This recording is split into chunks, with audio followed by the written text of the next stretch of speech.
Bonjour tout le monde pour une nouvelle vidéo sur la chaîne Fréquence Astro. Aujourd'hui, le sujet sera comment il est possible d'effectuer vos photos d'astronomie champ large en utilisant vos appareils photo dédiés à l'astronomie et vos objectifs photo que vous avez présentement en main. Avant d'entrer dans le vif du sujet, une petite mise en garde. Si jamais vous disposez déjà de votre appareil photo d'astronomie, comme c'est le cas ici pour la QHYCCD, mais vous souhaitez faire des photos champ large, est-ce que ça vaut la peine d'investir sur des objectifs photo, surtout lorsqu'on parle d'une focale de 100 mm et plus? La réponse est non. Donc, si jamais vous ne disposez pas d'objectif photo à la maison et vous vous dites « Ah, ben pourquoi pas m'acheter un objectif pour effectuer mes photographies champ large? » J'ai une mise en garde. C'est-à-dire que vous allez payer pour des fonctionnalités qui ne seront pas nécessairement utiles en astronomie. Parmi les fonctionnalités, bien sûr, lorsqu'on achète un objectif photo, il y aura le fameux autofocus qui ne sera absolument pas utile en photo d'astronomie. Vous connaissez déjà la raison, parce que les étoiles sont difficiles à détecter, donc même en activant les fonctions d'autofocus, vous allez voir que vous ne serez pas en mesure d'effectuer le foyer en utilisant même des appareils photo numériques qui sont performants. Et d'ailleurs, ça, les compagnies d'astronomie l'ont compris. Pour concurrencer les objectifs photo qui sont souvent utilisés en astronomie, des compagnies comme Ascar ont fabriqué des beaux petits modèles, entre autres, je pense, au 180 mm f4, que vous allez payer le tiers du prix d'un objectif photo, comme celui que j'utilise présentement, mon Canon 70-200 f2.8. Cependant, il y en a plusieurs qui vont me dire « Oui, mais Stéphane, les objectifs, les petits télescopes comme Ascar, on n'a pas en fait de focale variable. » Et oui, vous avez raison. Et c'est pour ça que ça vaut la peine, lorsque vous disposez, vous avez déjà en main des objectifs photo, de les utiliser avec vos appareils photo d'astronomie. Donc, maintenant que vous savez qu'il est possible de jumeler vos objectifs photo aux appareils photo d'astronomie, en fait, quelle est la procédure? La procédure est simple. Vous allez devoir commander des adaptateurs qui sont conçus pour insérer vos objectifs photo à votre appareil, votre appareil photo d'astronomie.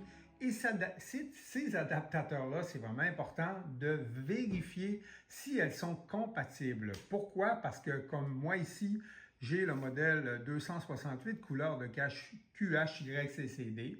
Donc, je ne pourrais pas commander n'importe quel adaptateur. Et pour ça, les compagnies comme ZWO et QHYCCD fournissent d'ailleurs des guides qui vont vous dire exactement qu'est-ce que vous avez besoin avec l'appareil que vous avez en main, l'appareil photo que vous avez en main.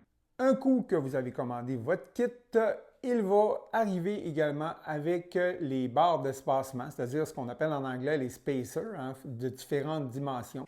Et ce qui est intéressant, mon 2.5 va me permettre aussi de visser à l'intérieur un filtre. Donc moi, je vais utiliser un filtre à bande passante. Ça, c'est un des gros avantages en fait d'utiliser un appareil photo d'astronomie. Donc, il y a toujours un endroit pour insérer un filtre. Et il y a certaines compagnies aussi, différents modèles de caméras aussi, qui vont même fournir à l'occasion un tiroir à filtre. Et là, ça devient encore là plus simple d'insérer votre filtre à bande passante en simplement dévissant le petit tiroir pour aller insérer votre filtre à l'intérieur de votre appareil photo d'astronomie. Par la suite, vous allez voir que c'est très simple. Donc, je vais simplement devoir visser, en fait, clipper l'objectif photo avec mon appareil photo d'astronomie et j'entends le clic et voilà, je transforme mon objectif de 24-105 mm en petit télescope. Par contre, comme vous le savez déjà, quand on parle à ce moment-là d'un appareil photo d'astronomie jumelé avec un objectif photo, il y en a qui vont me dire « Oui, mais Stéphane, en nomade, comment je vais voir mes photos? » Donc, l'inconvénient majeur, bien sûr, est lorsque vous utilisez cette façon d'effectuer la photo d'astronomie champ large, vous allez devoir, bien sûr, traîner un ordinateur, un portable, ainsi que l'alimentation qui va avec, parce que malheureusement, ces petites bêtes-là, comme l'appareil photo numérique, un coup qu'elle est branchée, elle va soutirer quand même pas mal d'ampérage, surtout si j'active la fonctionnalité de refroidissement, ce qui est d'ailleurs nécessaire parce que si je ne le fais pas, à ce moment-là, je n'ai pas nécessairement d'intérêt à utiliser mes appareils photo d'astronomie. Donc, en résumé, oui, il y a des avantages et inconvénients. L'avantage majeur, j'en ai parlé un petit peu tout à l'heure, c'est que ces caméras-là sont très performantes, sont refroidies et vous êtes certain de bien réussir à des superbes images d'astronomie parce que vos objectifs photo sont performants également.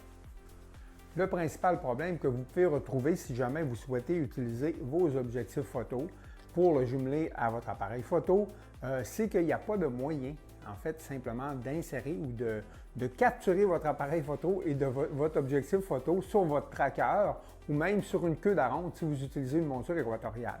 Et pour cette raison-là, les compagnies y ont pensé. Ils ont simplement fabriqué des anneaux que vous allez pouvoir simplement placer alentour de votre appareil photo d'astronomie pour pouvoir par la suite visser le tracker ou votre monture équatoriale sur votre appareil photo d'astronomie.